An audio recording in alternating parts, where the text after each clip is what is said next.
Assalamualaikum warahmatullahi wabarakatuh. Saya Atika Ramadhani Putri dari Gizi kelas C 2019 dengan NIM 51935400408. Di sini saya akan mempresentasikan seminar proposal penelitian saya yang berjudul Hubungan antara asupan gizi mikro, vitamin B6, magnesium, dan kalsium dengan kejadian pramenstrual syndrome pada remaja putri di Kota Tanjung Balai.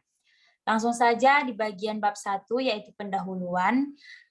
Yang pertama yaitu latar belakang, identifikasi masalah, pembatasan masalah, perumusan masalah, tujuan penelitian, serta kegunaan penelitian. Latar belakang masalah. Pada masa remaja merupakan masa transisi dari masa anak-anak menuju dewasa. Pada umumnya, kelompok usia remaja berada di sekolah menengah pertama dan sekolah menengah atas dengan usia 10-19 tahun menurut WHO tahun 2018. Pada wanita, saat memasuki usia remaja ditandai dengan mulainya menstruasi pertama yang dinamakan menarche. Menstruasi ini adalah kejadian di mana pendarahan pada uterus yang mengalir dari rahim dan keluar melalui vagina. Kondisi ini merupakan siklus normal pada wanita yang umumnya terjadi pada setiap bulannya. Salah satu gangguan yang sering dialami remaja putri saat menstruasi yaitu pramenstrual syndrome yang merupakan sekumpulan gejala pada wanita usia subur akibat dari perubahan hormonal yang berkaitan dengan siklus ovulasi atau saat terjadinya pelepasan sel telur dari ovarium.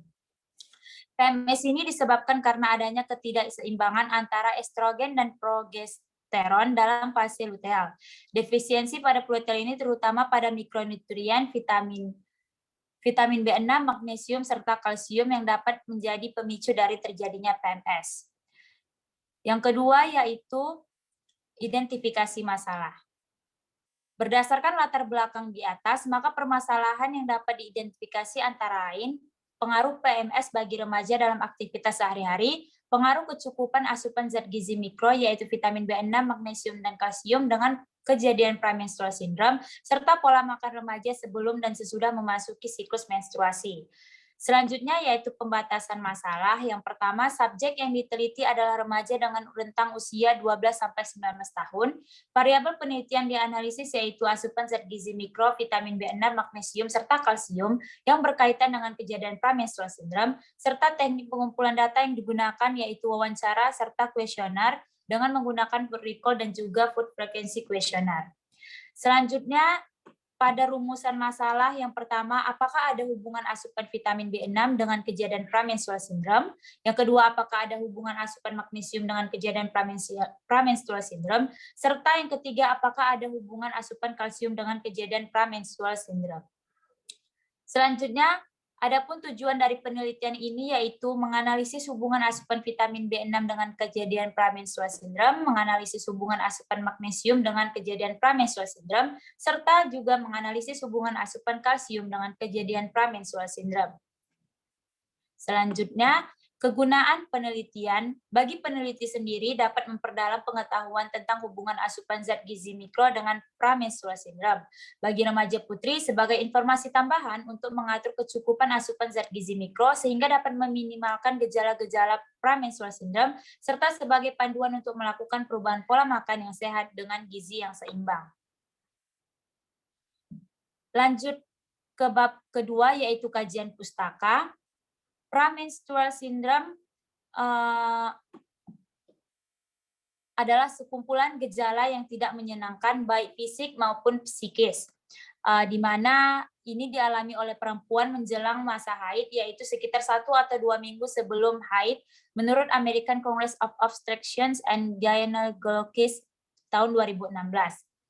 Menjelang fase menstruasi, seorang wanita akan merasakan gejala tidak nyaman yang terjadi pada waktu singkat, mulai dari beberapa jam sampai beberapa hari. Selanjutnya, premenstrual syndrome ini terjadi pada perempuan dengan gejalanya meliputi gejala fisik, psikologis, serta emosional, di mana keluhan yang dialami adalah cemas, lelah, sulit berkonsentrasi, dan juga susah tidur. Adapun penyebab sindroma premenstrual syndrome ini berhubungan dengan beberapa faktor, yaitu faktor hormonal, faktor psikologis, serta faktor asupan gizi. Selanjutnya, Pada faktor asupan gizi, kekurangan zat gizi mikronutrien seperti kurang asupan kalsium, vitamin B, yaitu B6 dan magnesium merupakan salah satu faktor utama yang menyebabkan terjadinya premenstrual syndrome. Menurut Linder dan kawan-kawan pada tahun 2010, apabila terjadi defisiensi mineral kalsium pada fase luteal akan mengakibatkan iritabilitas neuromuskuler sehingga dapat meningkatkan keluhan sindrom premenstruasi. Pada vitamin B yang berperan dalam metabolisme protein sehingga kebutuhannya sebanding dengan kebutuhan protein menurut Altmansier pada tahun 2009. Dan pada magnesium yang diberikan selama fase luteal siklus menstruasi sampai dengan saat darah menstruasi keluar terbukti dapat mengurangi skor total gejala dan kelompok afeksi negatif. Dilanjutkan pada penelitian yang relevan yaitu hasil penelitian American College of Obstetricians and Gynecologists di Sri Lanka tahun 2012 melaporkan bahwa gejala PMS dialami sekitar 65,7% remaja putri. Vitamin B6 ini berperan sebagai koenzim dan metabolisme protein yang termasuk dalamnya adalah asam amino triptofan. Selanjutnya, penelitian ini dilanjutkan dengan penelitian Jacob Susan pada tahun 2000, juga menyatakan bahwa pemberian kalsium murni terbukti secara signifikan menghasilkan 50% pengurangan gejala sindroma premenstruasi. Selanjutnya, penelitian Ramadhani pada tahun 2019 mendapatkan pengaruh yang signifikan antara tingkat konsumsi magnesium dengan sindroma premenstruasi, serta penelitian oleh Kristiani pada tahun 2006 menyebutkan ada hubungan antara asupan magnesium dengan sindroma premenstruasi. Berikut ini adalah kerangka berpikir dan juga kerangka teori dari penelitian ini dengan tanda bawah garis putus-putus pada kotak di kerangka teori berarti tidak diteliti. Selanjutnya yaitu hipotesis penelitian.